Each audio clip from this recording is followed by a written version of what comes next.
Hello friends, ओम श्री गणेशाय नमः। जय श्री कृष्ण। आप सभी का स्वागत है आपके अपने यूट्यूब चैनल पर। फ्रेंड्स, आज हम आपको इस वीडियो में बताने जा रहे हैं वैशाख मास महात्म्य के 13वें अध्याय के बारे में और स्कंद पुराण के अनुसार वैशाख मास महात्म्य के 6ठे अध्याय के बारे में।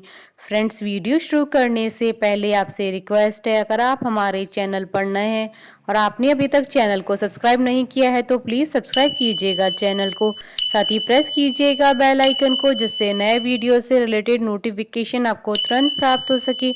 और वीडियो पसंद आने पर वीडियो को लाइक और शेयर जरूर कीजिएगा ताकि सभी भक्तों को इस वीडियो का लाभ प्राप्त हो सके। और कमेंट बॉक्स में जय श्री कृष्ण जरूर लिखिएगा।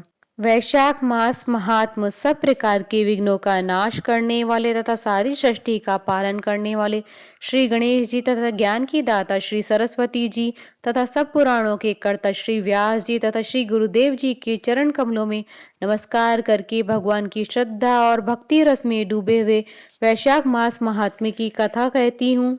भगवत कथा के श्रवण और कीर्तन का महत्व तथा वैशाख मास के धर्मों के अनुष्ठान से राजा पुरुयश का संकट से उद्धार।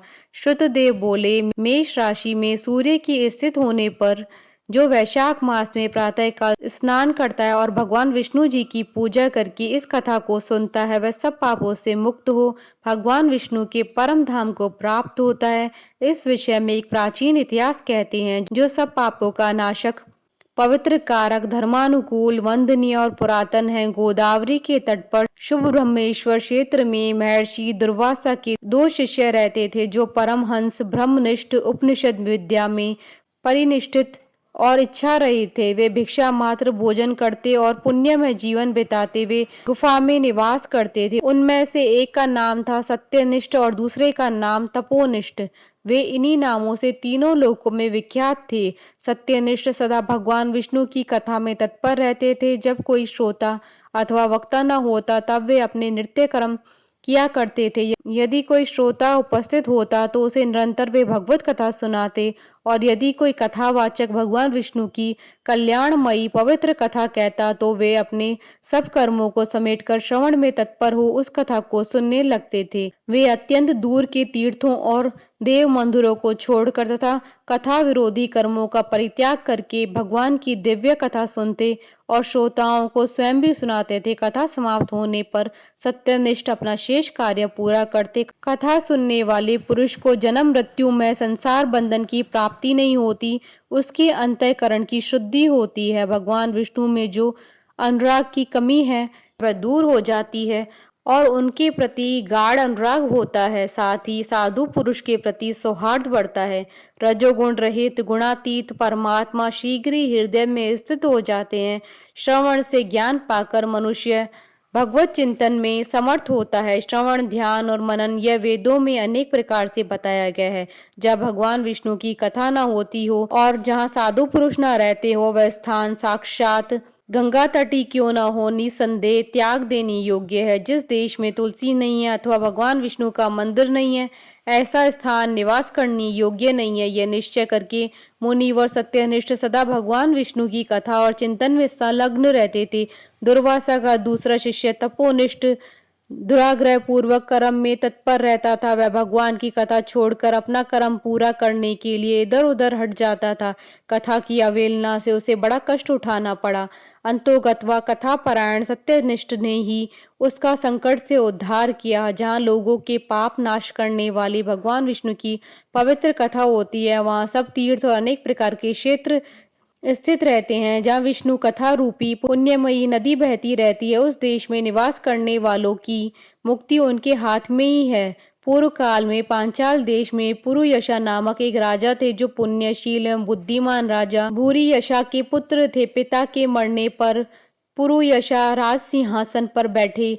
वे धर्म की अभिलाषा रखने वाले, शूरता, उदारता आदि गुणों से संपन्न और धनुर्वेद में प्रवीण थे। उन महामती नरेश ने अपने धर्म के अनुसार पृथ्वी का पालन किया। कुछ काल के पश्चात राजा का धन नष्ट हो गया।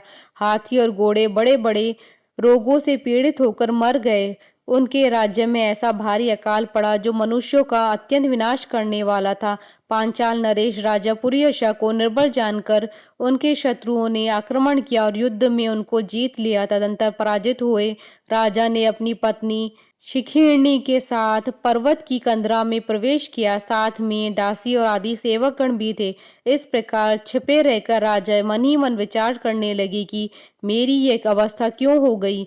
मैं जन्म और कर्म से शुद्ध हूँ और माता और पिता के हित में तत्पर रहा हूँ। गुरु भक्त उद्धार, ब्राह्मणों का सेवक, धर्मपरायण, सब प्राणियों के प्रति दयालु, देव पूजक और जितेंद्रिय भी हूँ। फिर किस कर्म से मुझे यह विशेष दुख देने वाली दरिद्रता प्राप्त हुई? किस कर्म से मेरी पराजय हुई और किस कर्म के फलस्वरूप मुझे यह वनवास मिला है? इस प्रकार चिंता से व्याकुल होकर राजा ने खिन्न चित्त से अपने सर्वज्ञ गुरु मुनिश्रेष्ठ याज और उपयाज का स्मरण किया। राजा के आह्वान करने पर दोनों बुद्धिमान मुनीश्वर वहां आए।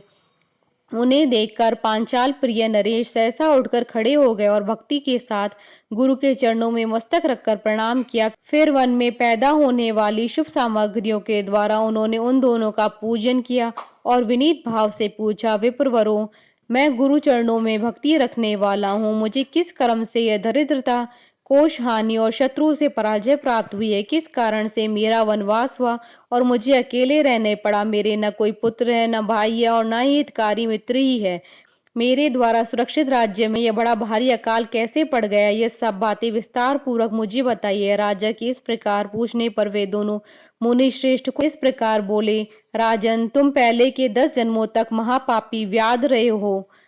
तुम सब लोगों के प्रति क्रूर और हिंसापरायण थे। तुमने कभी लेश मात्र भी धर्म का अनुष्ठान नहीं किया। इंद्रिय संयम तथा मनोनिग्रह का तुम में सर्वथा अभाव था। तुम्हारी जिह्वा किसी भी प्रकार भगवान विष्णु के नाम नहीं लेती थी। तुम्हारा चित्त गोविंद के चारु चरणाविंदों के चिंतन नहीं करता था और तुमने कभी मस्तक नवाकर परमात्मा को प्रणाम नहीं किया। इस प्रकार दुरात्मा व्याध का जीवन व्यतीत करते हुए तुम्हारे 9 जन्म पूरे हो गए। 10वां जन्म प्राप्त होने पर तुम सह पर्वत पर पुनः व्याध हुए और वहां सब लोगों के प्रति क्रूरता करना ही तुम्हारा स्वभाव था।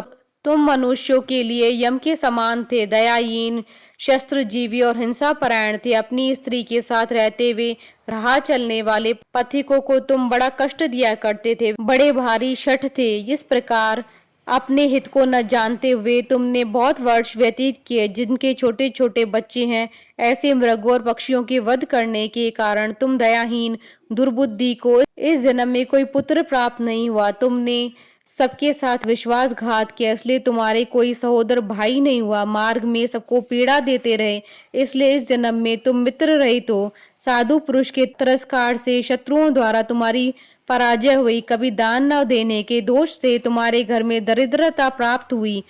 तुमने दूसरों को सदा उद्वेग में डाला, इसलिए तुम्हें दुस्सह वनवास मिला। सबके अप्रिय होने के कारण तुम्हें असहाय दुख मिला है। तुम्हारे क्रूर कर्मों के फल से ही इस जन्म में मिला हुआ राज्य भी छिन गया। वैशाख मास की गर्मी में तुमने स्वार्थवश एक दिन एक ऋषि को दूर से तालाब बता दिया था और हवा के लिए पलाश का एक सूखा पत्ता दे दिया था। बस जीवन में इस एक ही पुण्य के कारण तुम्हारा यह जन्म परम पवित्र राजवंश में हुआ। अब यदि तुम सुख, राज्य, धन धान्य आदि संपत्ति, स्वर्ग और मोक्ष चाहते हो अथवा सायुज्य एवं श्रीहरि के पद की अभिलाषा रखते हो तो वैशाख मास के धर्मों का पालन करो। इससे सब प्रकार के सुख पाओगे। इस समय वैशाख मास चल रहा है। आज अक्षय तृतीया। आज तुम विधि पूर्वक स्नान और भगवान लक्ष्मीपति की पूजा करो। यदि अपने समान ही गुणवान पुत्रों की अभिलाषा करते हो तो सब प्राणियों के हित के लिए प्याऊ लगाओ। इस पवित्र वैशाख मास में भगवान मधुसूदन की प्रसन्नता के लिए यदि तुम निष्काम भाव से धर्मों का अनुष्ठान करोगे तो अंतःकरण शुद्ध होने पर तुम्हें भगवान विष्णु का प्रत्यक्ष दर्शन होगा। यूं कहकर राजा की अनुमति लेकर उनके दोनों ब्राह्मण पुरोहित याज और उपयाज जैसे आए थे वैसे चले गए। उनसे उपदेश पाकर महाराज पुरुयाश ने वैशाख मास के संपूर्ण धर्मों का श्रद्धा पूर्वक पालन किया और भगवान मधुसूदन की आराधना की। इससे उनका प्रभाव बढ़ गया और बंधु बांधव उनसे आकर मिल गए।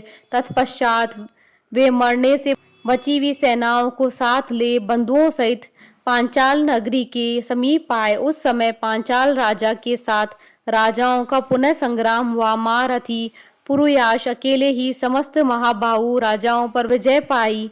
विरोधी राजाओं ने भागकर विभिन्न देशों के मार्गों का आश्रय लिया। विजयी पांचाल राजा ने भागे हुए राजाओं के कोष 10 करोड़ घोड़े, 3 करोड़ हाथी, 1 अरब रथ, 10,000 ऊंट और 3 लाख खच्चरों को अपने अधिकार में करके अपनी पुरी में पहुंचा दिया। वैशाख धर्म के महात्म से सब राजा भगवान मनोरथ हो पुरुयाश को कर देने वाले हो गए और पांचाल देश में अनुपम सुकाल आ गया। भगवान विष्णु की प्रसन्नता से इस वसुधा पर उनका एक छत्र राज्य हुआ और गुरुता, उदारता आदि गुणों से युक्त उनके 5 पुत्र हुए, जो दृष्ट कीर्ति, दृष्ट केतु, दृष्ट ध्रुम, विजय और चित्रकेतु नाम से प्रसिद्ध थे। धर्म पूर्वक प्रतिपालित होकर समस्त प्रजा राजा के प्रति अनुरक्त हो गई। इससे उसी क्षण उन्हें वैशाख मास के प्रभाव का निश्चय हो गया। तब से पांचाल राज भगवान विष्णु की प्रसन्नता के लिए वैशाख मास के धर्मों का निष्काम भाव से बराबर पालन करने लगी। उनके इस धर्म से संतुष्ट होकर भगवान विष्णु ने अक्षय तृतीया के दिन ही उन्हें प्रत्यक्ष दर्शन दिया। इति श्री स्कंद पुराण महात्म्य का 6वां अध्याय संपन्न हुआ। बोलिए भगवान विष्णु की जय, सनातन धर्म की जय। हमारे साथ इस वीडियो में अंत तक बने रहने के लिए आपका धन्यवाद। ओम श्री गणेशाय नमः। जय श्री कृष्ण।